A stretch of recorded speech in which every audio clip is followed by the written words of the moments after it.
메리 크리스마스. 그런데요, 메리 크리스마스잖아요. 저 오늘 설교 제목은 크라이스트를 감추지 말아요. 지난주에는 뭘 했나요? M&M을 감추지 마라. 지난주에 설교 제목을 기억해 주셔서 감사드립니다. 지난주는 M&M을 감추지 마라. 오늘은 크라이스트를 감추지 마라. 메리 크리스마스인데 제가 어느 식당에 갔더니 사진 한번 보여주세요. 식당 앞에 테이블에 메리만 있어요. 메리. 크리스마스는 어디고? 메리만 있는 거예요. 저희 집에 수건이 하나 여러 가지가 떨어지네요. 자, 수건이 크리스마스 같은 저기를 알려주는 트리같이 생긴 그 수건이 있는데요. 여기 제일 꼭대기에 Joy, Wish, Merry, Believe, Cheer, 호호호, 파랄라. 크라이스트는 없어요. 이게 여러분 여기 가셔서 보세요. Merry and Bright 는 있는데 크라이스트는 없어요. 크라이스트를 감추고 있는 거죠. 제가 지난번에 M&M을 감추었었는데 제가 하나 더 감춘 게 있어요.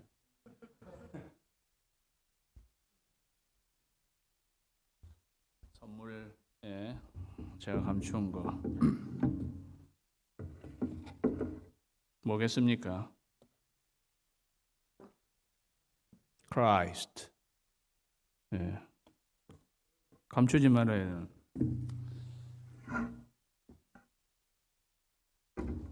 사랑하는 성도 여러분, 이번 대강절의 기간 크라이스트를 감추지 않는 여러분 되시기를 주님의 이름으로 축원합니다. 하나님이 주신 최고의 선물, 한 아기가 우리에게 낳고 한 아들을 우리에게 주셨습니다. 한 아기가 우리에게, 성경은 누구에게를 굉장히 강조하고 있습니다. 우리에게 낳고 한 아들을 우리에게 주셨습니다. 다른 말로 하면 하나님이 우리에게 주신 선물입니다. 그 말입니다. 그 말은 그냥 한 아기가 있나 보다가 아니라 한 아기를, 그 한 아들을 우리에게 선물로 주셨습니다. 그렇게 말하는 거죠. 우리에게 주신 최고의 선물, 한 아기, 그는 누구인가 하는 것을 700년 전에, 예수님이 오시기 700년 전에 선지자였던 이사야가 700년 후에 오시게 될 한 아기를 그려놓고 있는 본문이 오늘 말씀인 거예요. 놀라운 거죠. 700년 후에 오게 될 하나님이 인류를 위해서 보내게 될 최고의 선물, 한 아기, 그는 누구인가? 1절에 보니까요, 전에 고통받던 자들에게는 흑암이 없으리로다. 그 고통스러운 어두움이 물러갈 것이다, 그런 말이에요. 고통받던 자들에게 이 선물이 오게 되면 그 고통이 이제 사라지게 될 것이다. 옛적에는 여호와께서 스불론 땅과 납달리 땅이 멸시를 당하게 하셨더니 후에는 이 선물이 오게 된 때에는 해변길과 요단 저쪽 이방의 갈릴리를 환하게 영화롭게 하셨느니라. 멸시받는 땅이 환하게 영광스럽게 그렇게 하게 하셨다. 이렇게 말씀하고 있는 거죠. 지도를 보여주시면은요, 이스라엘의 스불론과 납달리는 변방의 저 위에 갈릴리 지역입니다. 왜 이방의 갈릴리냐? 이방 사람들하고 변방 지역이니까 저 위쪽이잖아요. 그죠? 납달리, 스불론 이렇게. 그 위에는요, 아람이에요. 이방 땅인 거죠. 이방 사람들하고 국경지대니까 이방 사람들이 수시로 들어와 가지고 그 세상하고 섞여 버리게 되는. 그래서 그런 지역이 스불론과 납달리고 갈릴리니까 예.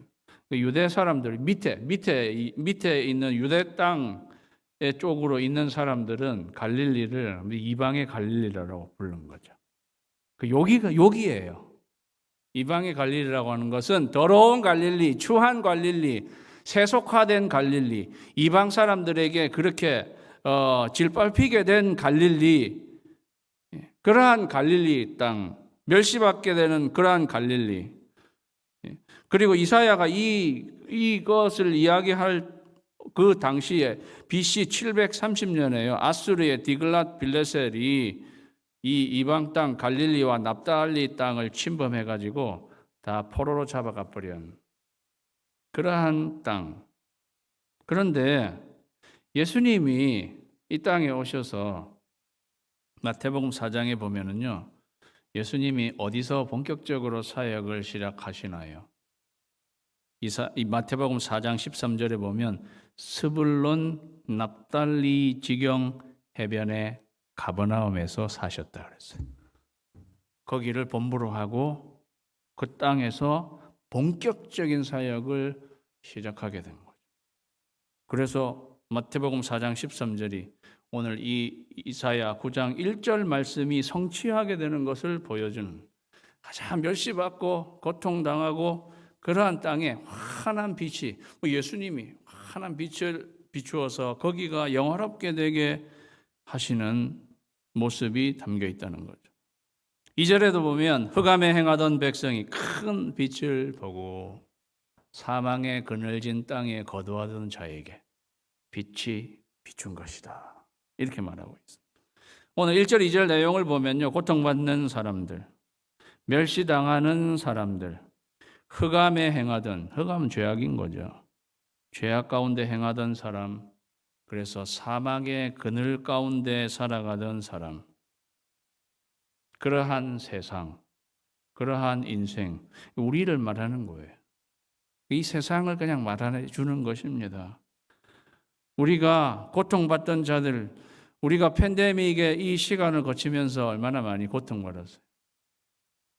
지금도 우리가 거기서 아직 벗어나지 못하고 고통하고 있는 중에 있습니다.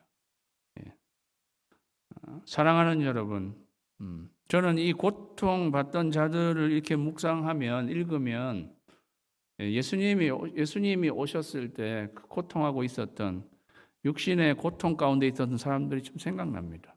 12해 동안 혈유병 앓고 있는 여인이 생각납니다.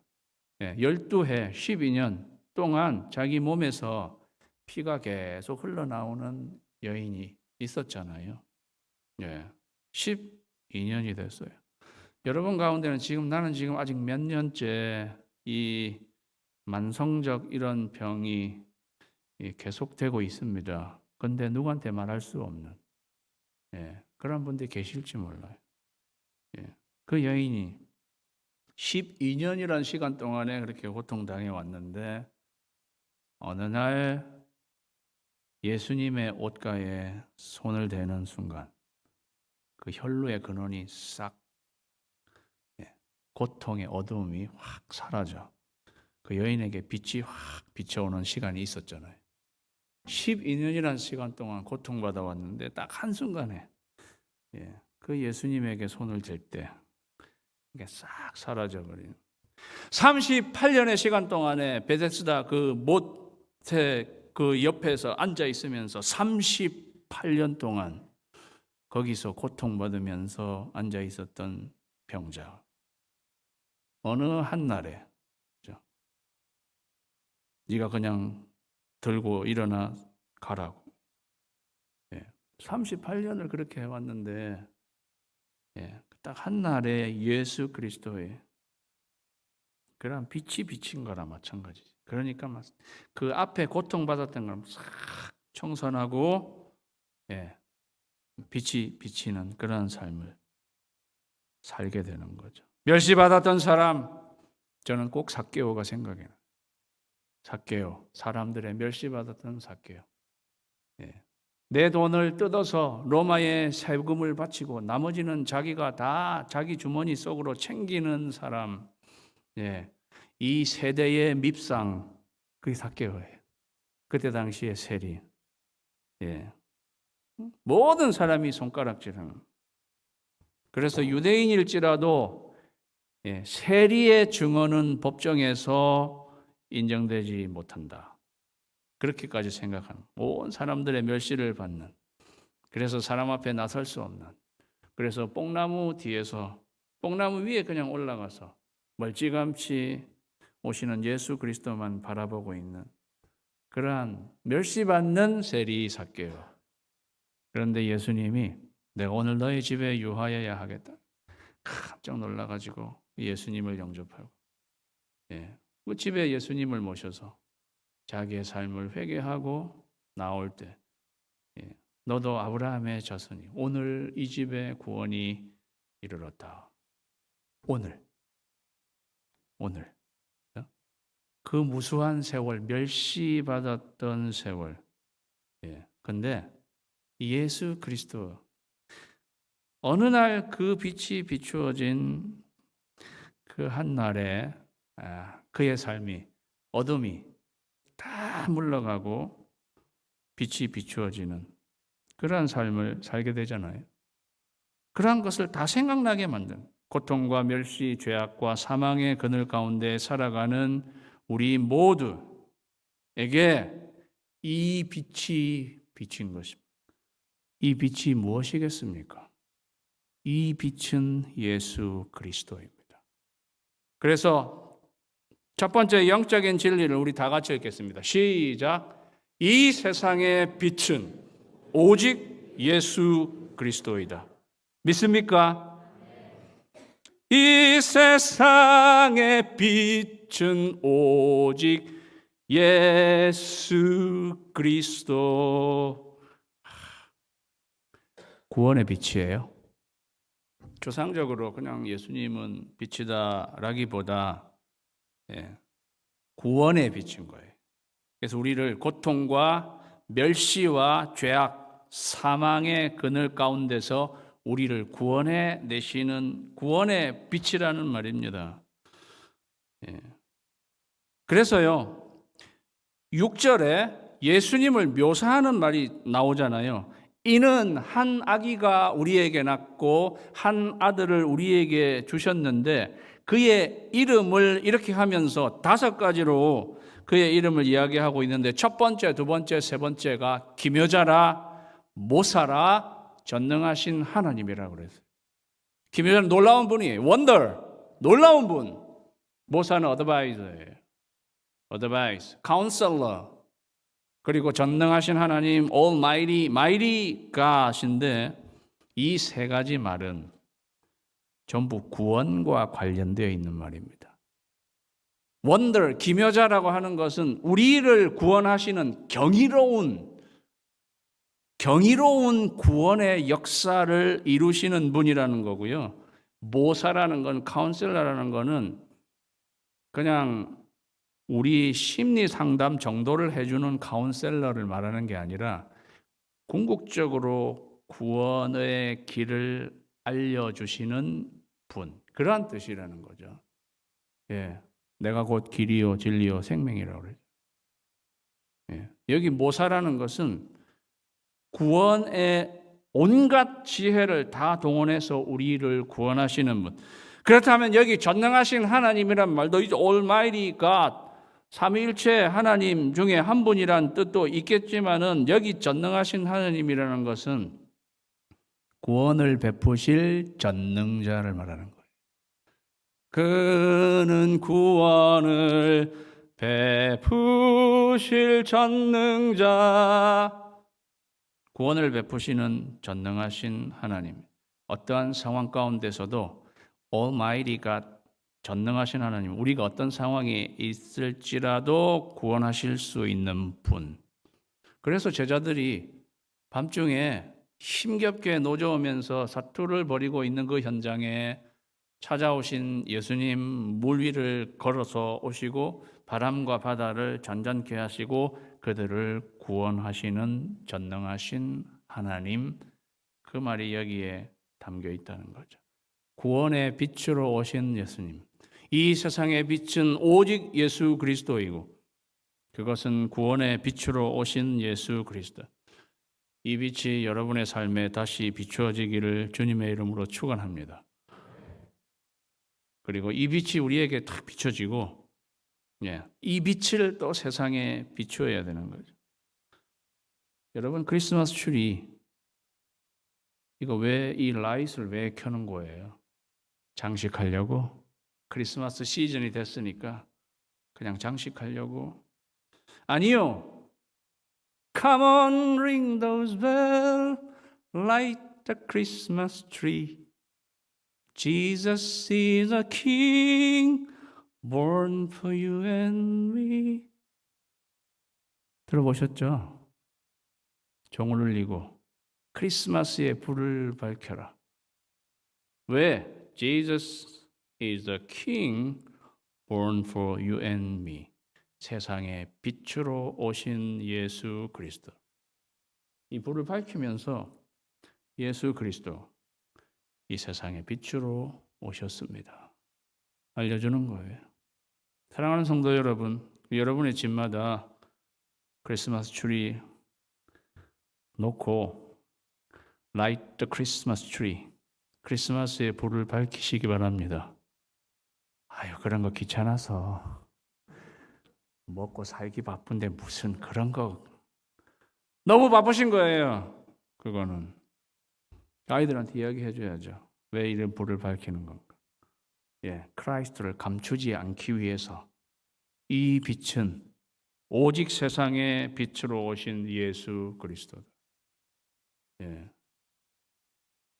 그리고 난민을 향해서도 이 빛을 비추기 위해서 선물백 하나 가져가 가지고 거기 담아서 이 빛을 비추는 거죠. 거기에 말씀을 담아서 거기에 사랑을 담아서 나도 하나 가져가야 되겠다는 생각이 들더라고요.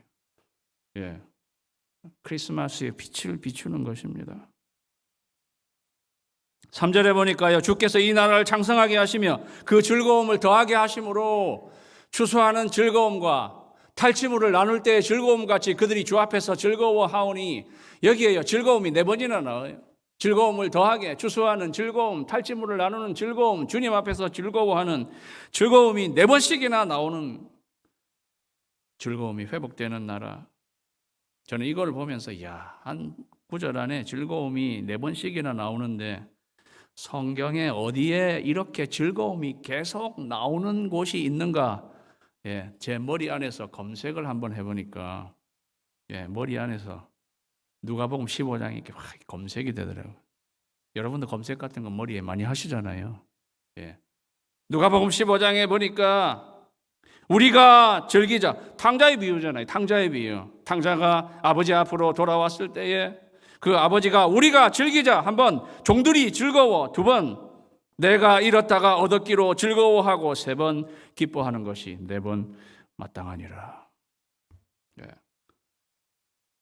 왜 이렇게 즐거워할 수 있는가? 4절에 보니까요. 이는 그들이 무겁게 맨 멍에와 그들의 어깨의 채찍과 그 압제자의 막대기를 주님이 꺾으시되 미디안의 날과 같이 하셨음이니이다.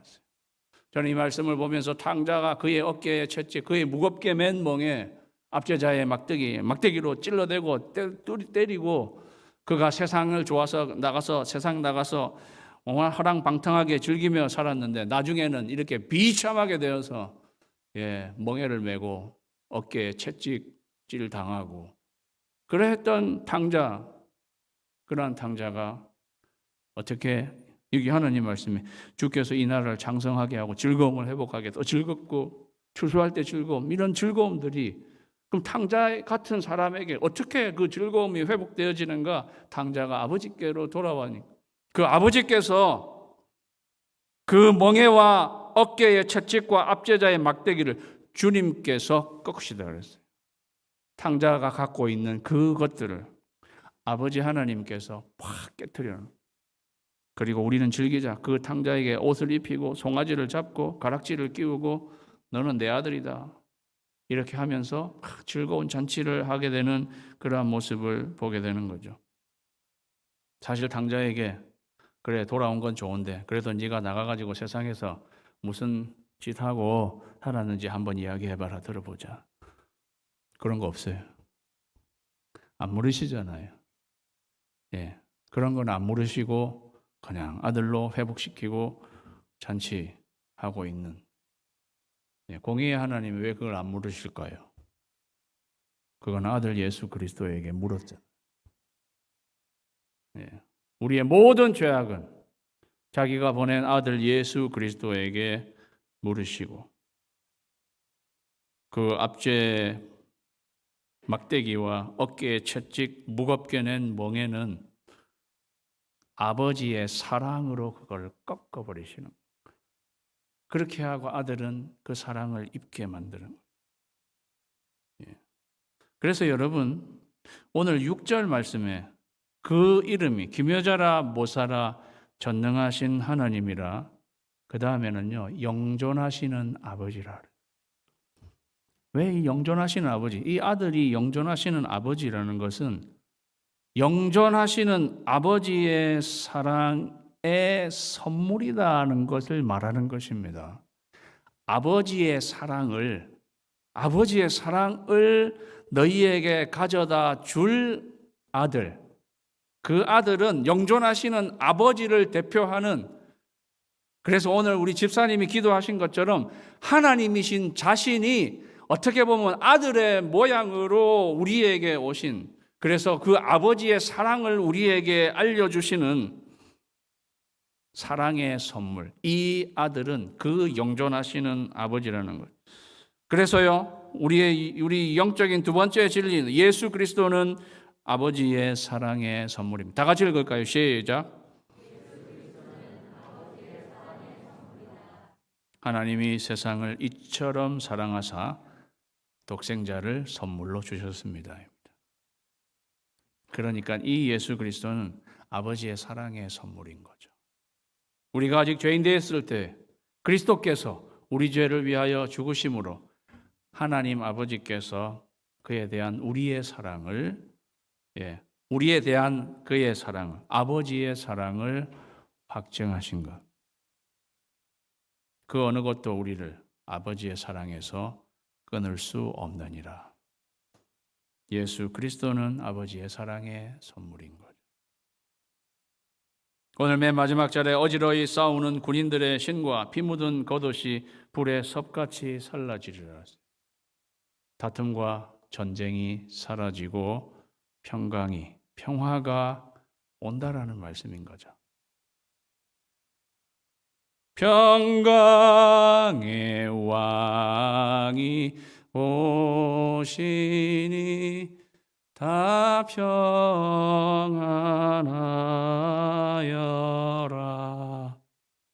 우리가 부를 찬송에 제일 좋아하는 대목이잖아요. 평강의 왕이 오시니 다 평안하다. 우리에게 궁극적으로 필요한 것이 무엇이라고 생각하십니까? 평강입니다.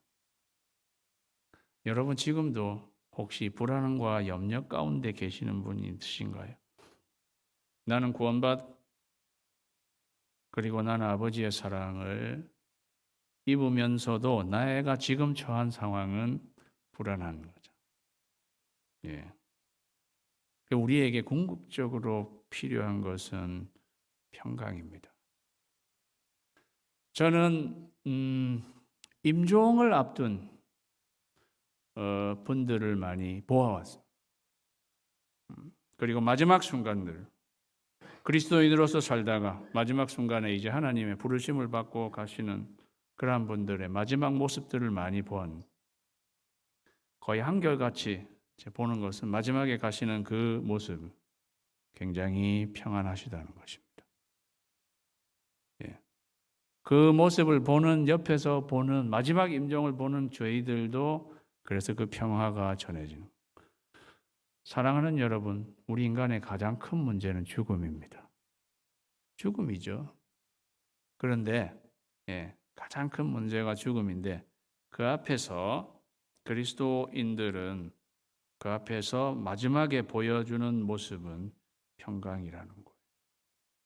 예, 그게 어떻게 가능할까요? 그건 평강의 왕이신 예수 그리스도가 우리를 다스리고 계시다는 것을 전적으로 의탁하고 나갈 수 있기 때문에 가능한 것입니다. 그래서 평강의 왕이라는 말은 우리에게 그러한 평강을 가져다 주시는 분이라는 것입니다. 그거는 우리를 다스릴 수 있는 분만이 가져다 주는 것입니다. 여러분, 여기 예수님의 표현이, 예수님에 대한 표현이 전능하신 하나님, 영존하시는 아버지, 평강의 왕, 그 두 말들이 다 지그재그로 되지 않고 그럴 때는 다 의미가 있지 않을까요? 예, 영존하시는 왕 이렇게도 말이 됐을 수 있었을 것이고 전능하신 아버지 뭐 이렇게도 됐을 수 있었을 것인데, 예, 아니면 평강의 아버지 그렇게라도 될 수 있었을 것인데 평강의 왕이라고 그렇게 이야기됐을 때는 왜 그렇겠습니까? 그거는 왕만이 가져다 줄 수 있는 거라는 거예요. 우리를 다스리시는 통치자, 어깨에 정사를 메신 분, 그분만이 우리에게 이러한 평강을 가져다 주실 수 있기 때문에 그분은 평강의 왕이시라는 것입니다. 그래서 예수님이 내가 너희에게 평안을 주노라 그랬어요. 세상이 주는 것과 같지 않다는 거죠. 평화의 빛으로 오신 예수 그리스도입니다. 저와 여러분에게 필요한 것은 평화의 빛으로 오신 예수 그리스도, 평강을 주시는 평강의 왕. 그래서 우리 세 번째 영적인 진리를 다 같이 읽어볼까요? 시작. 예수 그리스도를 통해 평강을 선물로. 이게 우리에게 궁극적으로 필요한 걸 아시는 하나님께서 주시는 것입니다. 그래서 사랑하는 성도 여러분, 지금도 염려와 근심 가운데 있으신 분이 계신가요? 예. 아무것도 염려하지 말고 오직 모든 일에 기도와 간구로 너희 구할 것을 감사함으로 하나님께 아뢰라. 그리하면 모든 지각에 뛰어난 하나님, 전능하신 하나님, 기묘자와 모사 되시는 하나님 예수 그리스도, 그 하나님의 평강이 그리스도 예수 안에서 너희 마음과 생각을 지키시리라. 평강의 왕 되시는 예수님께서 저희에게 오셔서 마지막으로 주시는 선물, 평강. 이 평강이 제강절 예수님을 기다리는 저와 여러분 모두에게 충만해지시기를 주님의 이름으로 축원합니다. 우리 같이 기도하는 시간을 갖겠습니다.